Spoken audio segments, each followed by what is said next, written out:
യോഹന്നാൻ അധ്യായം 6. അനന്തരം യേശു തിബരിയാസ് എന്ന ഗലീല കടലിൻ്റെ അക്കരയ്ക്ക് പോയി. അവൻ രോഗികളിൽ ചെയ്യുന്ന അടയാളങ്ങളെ കണ്ടിട്ട് ഒരു വലിയ പുരുഷാരം അവൻ്റെ പിന്നാലെ ചെന്നു. യേശു മലയിൽ കയറി ശിഷ്യന്മാരോട് കൂടെ അവിടെ ഇരുന്നു. യഹൂദന്മാരുടെ പെസഹ പെരുന്നാൾ അടുത്തിരുന്നു. യേശു വലിയൊരു പുരുഷാരം തൻ്റെ അടുക്കൽ വരുന്നത് കണ്ടിട്ട് ഫിലിപ്പോസിനോട്, ഇവർക്ക് തിന്നുവാൻ നാം എവിടെ നിന്ന് അപ്പം വാങ്ങും എന്ന് ചോദിച്ചു. ഇത് അവനെ പരീക്ഷിപ്പാൻ അത്രേ ചോദിച്ചത്. താൻ എന്ത് ചെയ്യുവാൻ പോകുന്നു എന്ന് താൻ അറിഞ്ഞിരുന്നു. ഫിലിപ്പോസ് അവനോട്, ഓരോരുത്തൻ അല്പം അല്പം ലഭിക്കേണ്ടതിന് 200 പണത്തിന് അപ്പം മതിയാകയില്ല എന്നുത്തരം പറഞ്ഞു. ശിഷ്യന്മാരിൽ ഒരുത്തനായ ശിമോൻ പത്രോസിൻ്റെ സഹോദരനായ അന്ത്രയാസ് അവനോട്, ഇവിടെ ഒരു ബാലകനുണ്ട്. അവൻ്റെ പക്കൽ 5 യവത്തപ്പവും 2 മീനുമുണ്ട്. എങ്കിലും ഇത്ര പേർക്ക് അതെന്തുള്ളൂ എന്ന് പറഞ്ഞു. ആളുകളെ ഇരുത്തുവിൻ എന്ന് യേശു പറഞ്ഞു. ആ സ്ഥലത്ത് വളരെ പുല്ലുണ്ടായിരുന്നു. 5000-ഓളം പുരുഷന്മാർ ഇരുന്നു. പിന്നെ യേശു അപ്പം എടുത്ത് വാഴ്ത്തി ഇരുന്നവർക്ക് പങ്കിട്ട് കൊടുത്തു. അങ്ങനെ തന്നെ മീനും വേണ്ടുന്നിടത്തോളം കൊടുത്തു. അവർക്ക് തൃപ്തിയായ ശേഷം അവൻ ശിഷ്യന്മാരോട്, ശേഷിച്ച കഷ്ണം ഒന്നും നഷ്ടമാക്കാതെ ശേഖരിപ്പിൻ എന്ന് പറഞ്ഞു. 5 യവത്തപ്പത്തിൽ തിന്നു ശേഷിച്ച കഷ്ണം അവർ ശേഖരിച്ചു 12 കുട്ട നിറച്ചെടുത്തു. അവൻ ചെയ്ത അടയാളം ആളുകൾ കണ്ടിട്ട്, ലോകത്തിലേക്ക് വരുവാനുള്ള പ്രവാചകൻ ഇവനാകുന്നു സത്യമെന്ന് പറഞ്ഞു. അവർ വന്നു തന്നെ പിടിച്ച് രാജാവാക്കുവാൻ ഭാവിക്കുന്നു എന്ന് യേശു അറിഞ്ഞിട്ട് പിന്നെയും തനിച്ച് മലയിലേക്ക് വാങ്ങിപ്പോയി. സന്ധ്യയായപ്പോൾ ശിഷ്യന്മാർ കടൽപ്പുറത്തേക്ക് ഇറങ്ങി. പടക് കയറി കടലക്കരെ കഫർന്നഹൂമിലേക്ക് യാത്രയായി. ഇരുട്ടായ ശേഷവും യേശു അവരുടെ അടുക്കൽ വന്നിരുന്നില്ല. കൊടുങ്കാറ്റടിക്കിയാൽ കടൽ കോപിച്ചു. അവർ 4-5 നാഴിക ദൂരത്തോളം വലിച്ച ശേഷം യേശു കടലിന്മേൽ നടന്ന് പടകിനോട് സമീപിക്കുന്നത് കണ്ട് പേടിച്ചു. അവൻ അവരോട്, ഞാനാകുന്നു, പേടിക്കേണ്ട എന്ന് പറഞ്ഞു. അവർ അവനെ പടകിൽ കയറ്റുവാൻ ഇച്ഛിച്ചു. ഉടനെ പടക് അവർ പോകുന്ന ദേശത്ത് എത്തിപ്പോയി. പിറ്റന്നാൾ കടൽക്കരെ നിന്ന പുരുഷാരം ഒരു പടകല്ലാതെ അവിടെ വേറെ ഇല്ലായിരുന്നു എന്നും യേശു ശിഷ്യന്മാരോടുകൂടെ പടകിൽ കയറാതെ ശിഷ്യന്മാർ മാത്രം പോയിരുന്നു എന്നും ഗ്രഹിച്ചു. എന്നാൽ കർത്താവ് വാഴ്ത്തിയിട്ട് അവർ അപ്പം തിന്ന സ്ഥലത്തിനരികെ തിബരിയാസിൽ നിന്ന് ചെറുപടകുകൾ എത്തിയിരുന്നു. യേശു അവിടെ ഇല്ല, ശിഷ്യന്മാരുമില്ല എന്ന് പുരുഷാരം കണ്ടപ്പോൾ തങ്ങളും പടകു കയറി യേശുവിനെ തിരഞ്ഞ് കഫർന്നഹൂമിലെത്തി. കടലക്കരെ അവനെ കണ്ടെത്തിയപ്പോൾ, റബ്ബി, നീ എപ്പോൾ ഇവിടെ വന്നു എന്ന് ചോദിച്ചു. അതിന് യേശു, ആമേൻ ആമേൻ, ഞാൻ നിങ്ങളോട് പറയുന്നു, നിങ്ങൾ അടയാളം കണ്ടതുകൊണ്ടല്ല, അപ്പം തിന്ന് തൃപ്തരായതുകൊണ്ടത്രേ എന്നെ അന്വേഷിക്കുന്നത്.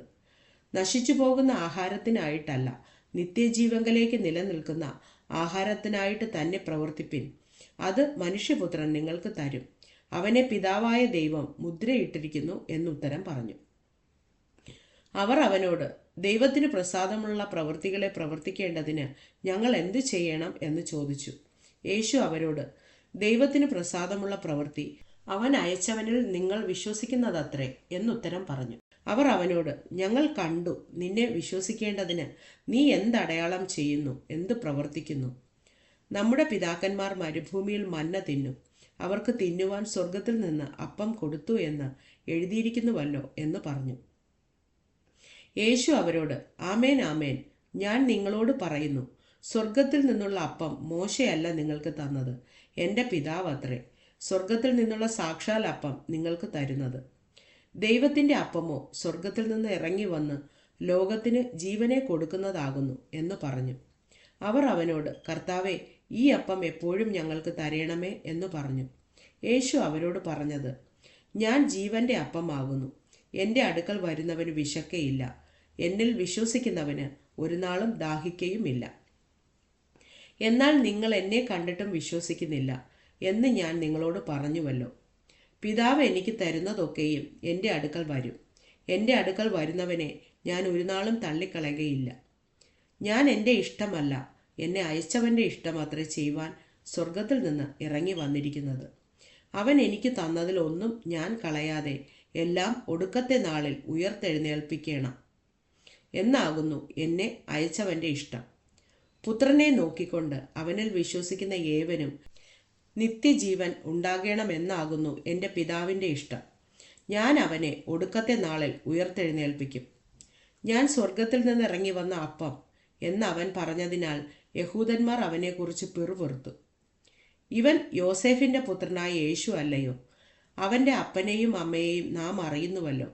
പിന്നെ ഞാൻ സ്വർഗത്തിൽ നിന്ന് ഇറങ്ങി വന്നു എന്ന് അവൻ പറയുന്നത് എങ്ങനെയെന്ന് അവർ പറഞ്ഞു. യേശു അവരോട് ഉത്തരം പറഞ്ഞത്, നിങ്ങൾ തമ്മിൽ പിറുപിറുക്കേണ്ട. എന്നെ അയച്ച പിതാവ് ആകർഷിച്ചിട്ടല്ലാതെ ആർക്കും എൻ്റെ അടുക്കൽ വരുവാൻ കഴിയുകയില്ല. ഞാൻ ഒടുക്കത്തെ നാളിൽ അവനെ ഉയർത്തെഴുന്നേൽപ്പിക്കും. എല്ലാവരും ദൈവത്താൽ ഉപദേശിക്കപ്പെട്ടവർ ആകും എന്ന് പ്രവാചക പുസ്തകങ്ങളിൽ എഴുതിയിരിക്കുന്നു. പിതാവിനോട് കേട്ട് പഠിച്ചവനെല്ലാം എൻ്റെ അടുക്കൽ വരും. പിതാവിനെ ആരെങ്കിലും കണ്ടിട്ടുണ്ട് എന്നല്ല, ദൈവത്തിൻ്റെ അടുക്കൽ നിന്ന് വന്നവൻ മാത്രമേ പിതാവിനെ കണ്ടിട്ടുള്ളൂ. ആമേൻ, ആമേൻ, ഞാൻ നിങ്ങളോട് പറയുന്നു, വിശ്വസിക്കുന്നവന് നിത്യജീവനുണ്ട്. ഞാൻ ജീവന്റെ അപ്പമാകുന്നു. നിങ്ങളുടെ പിതാക്കന്മാർ മരുഭൂമിയിൽ മന്ന തിന്നിട്ടും മരിച്ചുവല്ലോ. ഇതോ തിന്നുന്നവൻ മരിക്കാതിരിക്കേണ്ടതിന് സ്വർഗത്തിൽ നിന്ന് ഇറങ്ങുന്ന അപ്പമാകുന്നു. സ്വർഗത്തിൽ നിന്ന് ഇറങ്ങിയ ജീവനുള്ള അപ്പം ഞാനാകുന്നു. ഈ അപ്പം തിന്നുന്നവനെല്ലാം എന്നേക്കും ജീവിക്കും. ഞാൻ കൊടുപ്പാനിരിക്കുന്ന അപ്പമോ ലോകത്തിൻ്റെ ജീവനു വേണ്ടി ഞാൻ കൊടുക്കുന്ന എൻ്റെ മാംസമാകുന്നു. ആകയാൽ യഹൂദന്മാർ നമുക്ക് തൻ്റെ മാംസം തിന്നേണ്ടതിന് തരുവാൻ ഇവൻ എങ്ങനെ കഴിയും എന്ന് പറഞ്ഞ് തമ്മിൽ വാദിച്ചു. യേശു അവരോട് പറഞ്ഞത്, ആമേൻ, ആമേൻ, ഞാൻ നിങ്ങളോട് പറയുന്നു, നിങ്ങൾ മനുഷ്യപുത്രൻ്റെ മാംസം തിന്നാതെയും അവൻ്റെ രക്തം കുടിക്കാതെയും ഇരുന്നാൽ നിങ്ങൾക്ക് ഉള്ളിൽ ജീവനില്ല. എൻ്റെ മാംസം തിന്നുകയും എൻ്റെ രക്തം കുടിക്കുകയും ചെയ്യുന്നവന് നിത്യജീവനുണ്ട്. ഞാൻ ഒടുക്കത്തെ നാളിൽ അവനെ ഉയർത്തെഴുന്നേൽപ്പിക്കും.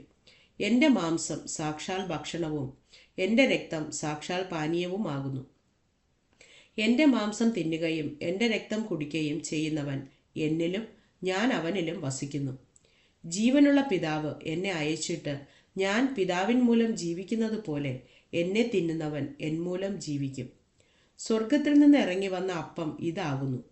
പിതാക്കന്മാർ തിന്നുകയും മരിക്കുകയും ചെയ്തതുപോലെ അല്ല, ഈ അപ്പം തിന്നുന്നവൻ എന്നേക്കും ജീവിക്കും. അവൻ കഫർനഹൂമിൽ ഉപദേശിക്കുമ്പോൾ പള്ളിയിൽ വച്ച് ഇത് പറഞ്ഞു. അവൻ്റെ ശിഷ്യന്മാർ പലരും അത് കേട്ടിട്ട്, ഇത് കഠിനവാക്ക്, ഇത് ആർക്ക് കേൾപ്പാൻ കഴിയുമെന്ന് പറഞ്ഞു. ശിഷ്യന്മാർ അതിനെ ചൊല്ലി പിറുപിറുക്കുന്നത് യേശു തന്നിൽ തന്നെ അറിഞ്ഞ് അവരോട്, ഇത് നിങ്ങൾക്ക് ഇടർച്ചയാകുന്നുവോ? മനുഷ്യപുത്രൻ മുമ്പേ ഇരുന്നിടത്തേക്ക് കയറിപ്പോകുന്നത് നിങ്ങൾ കണ്ടാലോ? ജീവിപ്പിക്കുന്നത് ആത്മാവാകുന്നു, മാംസം ഒന്നിനും ഉപകരിക്കുന്നില്ല. ഞാൻ നിങ്ങളോട് സംസാരിച്ച വചനങ്ങൾ ആത്മാവും ജീവനുമാകുന്നു. എങ്കിലും വിശ്വസിക്കാത്തവർ നിങ്ങളുടെ ഇടയിലുണ്ട് എന്ന് പറഞ്ഞു. വിശ്വസിക്കാത്തവർ ഇന്നവർ എന്നും തന്നെ കാണിച്ചു കൊടുക്കുന്നവൻ ഇന്നവൻ എന്നും യേശു ആദ്യം മുതൽ അറിഞ്ഞിരുന്നു.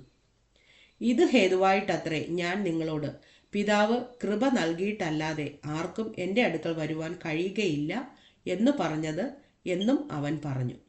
അന്നു മുതൽ അവൻ്റെ ശിഷ്യന്മാരിൽ പലരും പിൻവാങ്ങിപ്പോയി, പിന്നെ അവനോടുകൂടെ സഞ്ചരിച്ചില്ല. ആകയാൽ യേശു പന്തിരുവരോട്, നിങ്ങൾക്കും പൊയ്ക്കൊള്ളുവാൻ മനസ്സുണ്ടോ എന്ന് ചോദിച്ചു. ശിമോൻ പത്രോസ് അവനോട്, കർത്താവേ, ഞങ്ങൾ ആരുടെ അടുക്കൽ പോകും? നിത്യജീവന്റെ വചനങ്ങൾ നിന്റെ പക്കലുണ്ട്. നീ ദൈവത്തിൻ്റെ പരിശുദ്ധൻ എന്ന് ഞങ്ങൾ വിശ്വസിച്ചും അറിഞ്ഞുമിരിക്കുന്നു എന്നുത്തരം പറഞ്ഞു. യേശു അവരോട്, നിങ്ങളെ 12 പേരെ ഞാൻ തിരഞ്ഞെടുത്തില്ലയോ? എങ്കിലും നിങ്ങളിൽ ഒരുത്തൻ ഒരു പിശാചാകുന്നു എന്ന് ഉത്തരം പറഞ്ഞു. ഇത് അവൻ ശിമോൻ ഇസ്കര്യോത്താവിൻ്റെ മകനായ യൂദായെക്കുറിച്ച് പറഞ്ഞു. ഇവൻ 12 ഒരുത്തനെങ്കിലും അവനെ കാണിച്ചു കൊടുപ്പാനുള്ളവൻ ആയിരുന്നു.